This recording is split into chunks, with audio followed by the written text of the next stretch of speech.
Thank you again for choosing to optimize your revenue with Quibble. In this next video series, I will be showing you how to turn on the dynamic pricing in Quibble. In Quibble, we have a pricing mode called Silent Dynamic Pricing, which we use in the onboarding and setup process. There are a few reasons we've developed Silent Dynamic Pricing.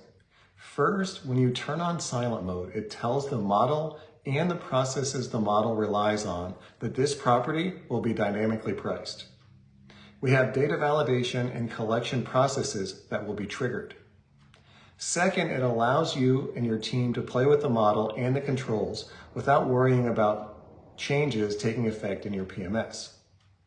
This is a brand new way of optimizing your rates, so it makes sense to spend some time getting familiar with the output and the way the model works. And this is a third reason, so you can evaluate the output and have 100% confidence in what Quibble is doing before you send the rates and the minimum stays. When you're in silent mode, the Quibble pricing model will run just like normal. It just does not send the updates to the PMS.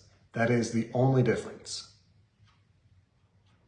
When you switch dynamic pricing on, all of the rates and minimum stays that are in Quibble will be sent to the PMS. The rates will now be optimized nightly and anytime they are adjusted by the revenue manager. There are several steps required to turn on silent mode, and it must be turned on before you can switch to dynamic pricing. In the next video, I will discuss those steps.